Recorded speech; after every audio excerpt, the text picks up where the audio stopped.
Muy buenos días. Hoy es lunes 20 de abril. Empezaremos nuestra clase de hoy día de cambio climático y vamos a ver un poco de manera sucinta para generar discusión más que nada los mecanismos que se dan para combatir el cambio climático. Bueno, uno es para combatir la mitigación y la adaptación es para poder sobrevivir al cambio climático, digamos. Entonces, la mayoría de los planes que se hace actualmente son planes de mitigación y adaptación. Algunas veces hemos discutido en clases cuál era, pero ahora vamos a poner mucho más claro. Entonces, la mitigación son las acciones para reducir y limitar las emisiones de gas de efecto invernadero. En ese caso, para combatir lo que es el calentamiento global. Y la adaptación son las acciones para reducir la vulnerabilidad ante el cambio climático. Entonces son diferentes. Uno es tratar de reducir o limitar el impacto y el otro es tratar de reducir la vulnerabilidad que tenemos nosotros frente al cambio climático. Entonces, por ejemplo, una mitigación sería buscar la eficiencia energética. ¿Qué es la eficiencia energética? Consumir menos energía o en su caso vamos a ver pasar a otras, que es el siguiente, el mayor uso de energías renovables. ¿Cómo puedo adaptarme al cambio climático?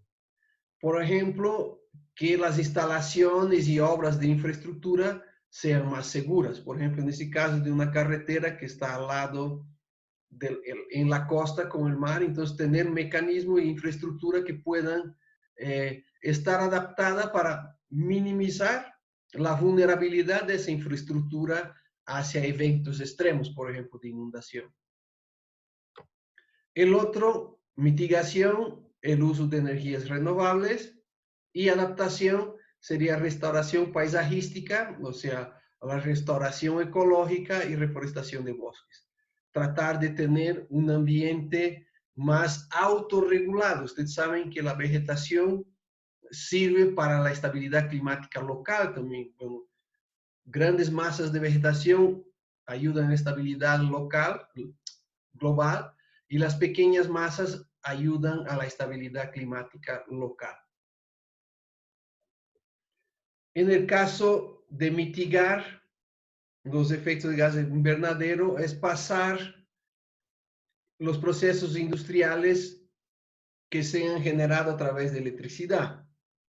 Pero aquí hay un pero también, como sabemos, si no usamos energías renovables, igual la electrificación en un 65% de los casos es por combustibles fósiles. Entonces, solo electrificar no sería una solución. Entonces, generalmente es un paquete de un conjunto de acciones que nos va a permitir mitigar o adaptar. Para adaptarnos, cultivos flexibles y variados para estar preparado ante una catástrofe natural. Eso es algo muy interesante porque eso era la estrategia que siempre han utilizado nuestros productores agrícolas hasta antes de la revolución industrial. Antes producían muchas variedades, por ejemplo, de papa, porque sabían que siempre algunas iban a producir bien y otras, dependiendo si el año era muy húmedo o muy frío o muy caliente o muy seco, podían perder producción. Entonces, aquí hay un carácter de biodiversidad en el cultivo variable y flexible muy importante. Nosotros sabemos que justamente la naturaleza privilegia la diversidad y por eso tenemos tantas especies de plantas, animales y tantas variaciones, porque justamente hemos visto que existió siempre una variabilidad climática. Entonces, frente a esa variabilidad, la estrategia que utilizábamos, por lo menos los andinos, siempre ha sido tener mucha variedad de cultivos e incluso variedades de un mismo cultivo para poder garantizarnos la producción. Un poco más abajo vemos en cuestión de transporte. Entonces, un sistema de transporte público más eficiente. Por ejemplo, transporte público eléctrico, bicicletas y otros. Eso también es volver a lo que teníamos a un principio. Bueno, los tranvías, por ejemplo, el tranvía que había en Cochabamba funcionaba por electricidad. Entonces, es una energía que puede ser renovable y también es barata y no emite gases de efecto invernadero. Y la otra como medida de mitigación sería impuestos sobre el carbono y mercado de emisiones. Ahí es un poco tramposo, ya hemos estado viendo. Entonces sí puedo pagar impuestos al carbono, pero si gano mucho, pago. Y si tengo bastante, puedo comprar bonos de carbono y seguir emitiendo. Entonces no es una solución, si bien que es una manera punitiva y donde algunos sí van a ir, pero hemos visto que los grandes emisores son justamente las empresas más millonarias del mundo. En cuanto a la adaptación, una de las cosas que ya hemos comentado, todo proyecto que se hace últimamente tiene que decir cambio climático, adaptación, mitigación. Entonces, si tenemos investigaciones sobre, por ejemplo, un mecanismo para predicción de riesgos y catástrofe, o mecanismos más precisos para ver el comportamiento de la temperatura y todo eso, pero siempre lo de adaptación es algo más pasivo. En cambio, lo de mitigación es activo, nos requiere algunas acciones para justamente evitar o mitigar o paliar. En cambio, el adaptativo ya es más pasivo, o sea, a ver qué puedo hacer para adaptarme cómo va cambiando. Si bien que eso hemos hablado ya en clase, desde mi punto de vista personal, si no cambiamos el sistema radicalmente, como estamos viendo ahora, va a ser muy difícil adaptarnos. ¿Por qué? Porque hemos visto toda la teoría que hemos visto de los sistemas y del punto de equilibrio. Por ahí puede llegar a un punto de equilibrio. Bueno, algunos de los científicos que hemos visto decían que las 400 partes por millón de dióxido de carbono sería uno de los puntos críticos para que pueda haber un nuevo punto de equilibrio en el sistema.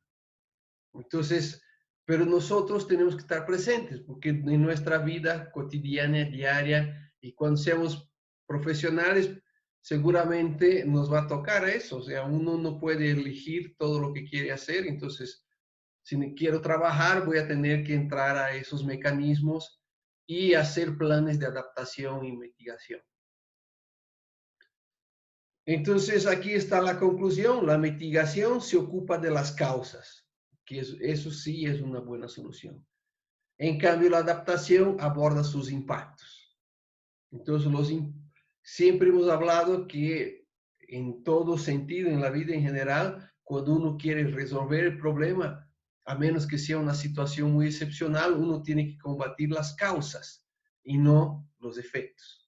Los efectos ya es paliativo, es adaptativo, pero las causas nos permiten realmente solucionar el problema. En todo ese contexto de cambio climático, también es muy claro que nosotros, a pesar de que ahora sí también emitimos bastante per cápita, nuestra contribución a gas de efecto invernadero es mínima. En realidad, los grandes, bueno, el mayor, como hemos visto, es China, después viene Estados Unidos. Entonces, el 2008 ya se empezó a hablar en la cumbre de cambio climático sobre justicia climática. Entonces, como decía, o sea, ¿por qué yo tengo que pagar por los 50 años de industrialización del norte que han generado la mayor cantidad de los gases de efecto invernadero? Entonces, hay un principio de quien contamina, paga. Entonces, los países industrializados en eso deberían asumir su responsabilidad por esa gran emisión de gases de efecto invernadero que han tenido a través de las décadas. Entonces, principalmente los países del norte tienen esa responsabilidad de crear mecanismos financieros que sean efectivos y adecuados para poder pagar ese costo de adaptación. ¿A quién? A nosotros los países que estamos en vía de desarrollo. Hemos visto también que eso es un poco tramposo porque dentro de los mecanismos financieros efectivos es justamente los de bonos de carbono. Y hemos visto, sí, es un mecanismo financiero, pero no es efectivo, porque en realidad no reduce la emisión, sino que la transfiere. O sea, yo pago por bonos de carbono, o sea, tú conservas, tú seguís fijando carbono y yo sigo emitiendo dióxido de carbono y yo pago por eso, no hay ningún problema. Es mi responsabilidad y yo pago. Pero como hemos visto, todo eso del cambio climático tiene un tinte más de sensibilidad, más humanístico que económico. Me acuerdo que hemos discutido eso en una clase también, o sea, los que ganan plata difícilmente van a querer dejar de ganar plata. A nivel nacional, nosotros tenemos un marco que define muy claramente la justicia climática, la adaptación, la mitigación y los mecanismos, porque Bolivia planteó a nivel internacional que lo de la economía verde, los bonos de carbono, no eran una solución. Entonces, tanto es que nosotros no estamos en el RED, que es el reducción de emisiones por deforestación y degradación de bosques. Entonces, nosotros dentro de nuestro marco legal hemos desarrollado dentro de la ley marco de la Madre Tierra y Desarrollo Integral para Vivir Bien una serie de artículos y acápites donde habla de eso. Justamente lo que habíamos visto que Naciones Unidas ha definido el 2008 como justicia climática, nosotros hemos agarrado algo de esos principios y hemos hecho nuestro propio marco legal. Entonces, el acápite 14 del artículo 4 del capítulo 2 de la ley 300, que es de la ley de la Madre Tierra, establece justicia climática en el marco de la equidad y las responsabilidades comunes, pero diferenciales. ¿Qué quiere decir eso? O sea, todos somos responsables, la responsabilidad es común, pero tiene que ser diferenciada. O sea, lo que vimos anteriormente, tantas décadas de emisión de gases de efecto invernadero, o sea, ellos tienen una responsabilidad mucho mayor que nosotros. La responsabilidad son todas de todos, pero tiene que estar diferenciada según quién contamina más, y eso está claro. Además, reconoce el derecho que tenemos nosotros, cada ciudadano y el pueblo boliviano, de vivir bien. Y de vivir bien a través del desarrollo integral. Pero aquí algo que es fundamental, por eso resaltado, en el marco del respeto a las capacidades de regeneración de la madre tierra. Entonces, la regeneración va mucho más allá de la sostenibilidad. Entonces, la regeneración de las capacidades más todavía. Entonces, eso, si bien que está en la ley, todavía nosotros no hemos alcanzado, pero está muy bien planteado y ustedes ven que nosotros tenemos una muy buena herramienta. Entonces, tal vez habría que solo aclarar y sensibilizar qué quiere decir respetar las capacidades de regeneración de la madre tierra. Entonces ahí entra justamente la esencia de ese principio de justicia climática. O sea, tenemos que tener el desarrollo, pero con el suficiente cuidado de que los ecosistemas y la naturaleza en sí pueda regenerarse. Si es un sujeto de derecho, tiene todo el derecho de tener vida y por ende regenerar. Un poco, no sé si se acuerdan del video ese de Ernest Ghost, de la sintropía, y ahí él decía, no, la regeneración es más do que la sostenibilidad. La regeneración es permitir que la vida siga, que siga el ritmo de la naturaleza y no como estamos avanzando ahora. Dentro de la misma ley en el artículo 5 de las definiciones, en el capítulo 4, en el artículo 54, se constituyen dos mecanismos. Bueno, en realidad son tres. El mecanismo conjunto de mitigación y adaptación, y hay el mecanismo de adaptación y el mecanismo de mitigación. Son tres mecanismos que se crean dentro de esa ley. Yo pongo solo el conjunto porque aquí abarca tanto la mitigación como la adaptación. Y ahí está, manejo integral, un concepto sinérgico, integralidad, y sustentable de los bosques y la madre tierra. Entonces aquí hay medio que, bueno, el integral es regenerativo y el sustentable es solo mantener la capacidad de producción, no de regeneración. Entonces la ley esa que es del 2012 constituye el mecanismo conjunto de mitigación y adaptación para el manejo integral y sustentable de los bosques y la madre tierra. Entonces aquí no sé por qué pusieron los bosques, porque bueno, es una de las cosas que más amenazados tenemos en el país, pero decir la madre tierra, bueno, en mi opinión personal, estaría suficiente. Entonces, obviamente el mecanismo tiene el objetivo de promover, el manejo integral y sustentable de la naturaleza. Entonces, donde la conservación, la protección, la restauración de los sistemas de vida, ¿se acuerdan de los sistemas de vida? Hemos visto también la definición, es ese sistema socioecológico de la biodiversidad y las funciones ambientales. Hemos visto mucho hablar de servicios ambientales y hay una diferencia en servicios y funciones. Servicios es más una función mercantilista, o sea, yo pago por servicios como servicios de agua, de luz. En cambio, función es algo más que va más allá, es algo intangible.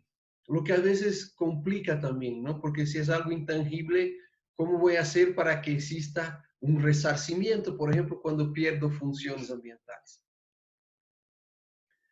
Aquí facilitando los usos más óptimos del suelo a través del desarrollo de sistemas productivos sustentables, incluyendo los sistemas agropecuarios y forestales, para enfrentar las causas y reducir la deforestación y la degradación forestal, y aquí podría entrar la degradación del suelo también, en ese contexto mundial de mitigación y adaptación. Nos queda un minutito. Aquí hay algo clave.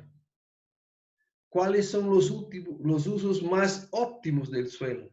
Los usos más óptimos del suelo son los que están dentro de su capacidad natural de uso. Si yo quiero forzar su capacidad de uso, tengo que llevarlo mucho más allá. No sé si hay dudas, algo, si no, encerraríamos aquí y seguimos el miércoles. Chicas. Está todo claro, Vander. Ya, muy bien, entonces esos también van a estar ahí, pueden ir bajando las presentaciones y nos vemos. Eso no. Ya, vaya. Ya, vaya. Ya. Vas. Ya, gracias, Vander. A ustedes nos vemos. Gracias, Vander. A ustedes.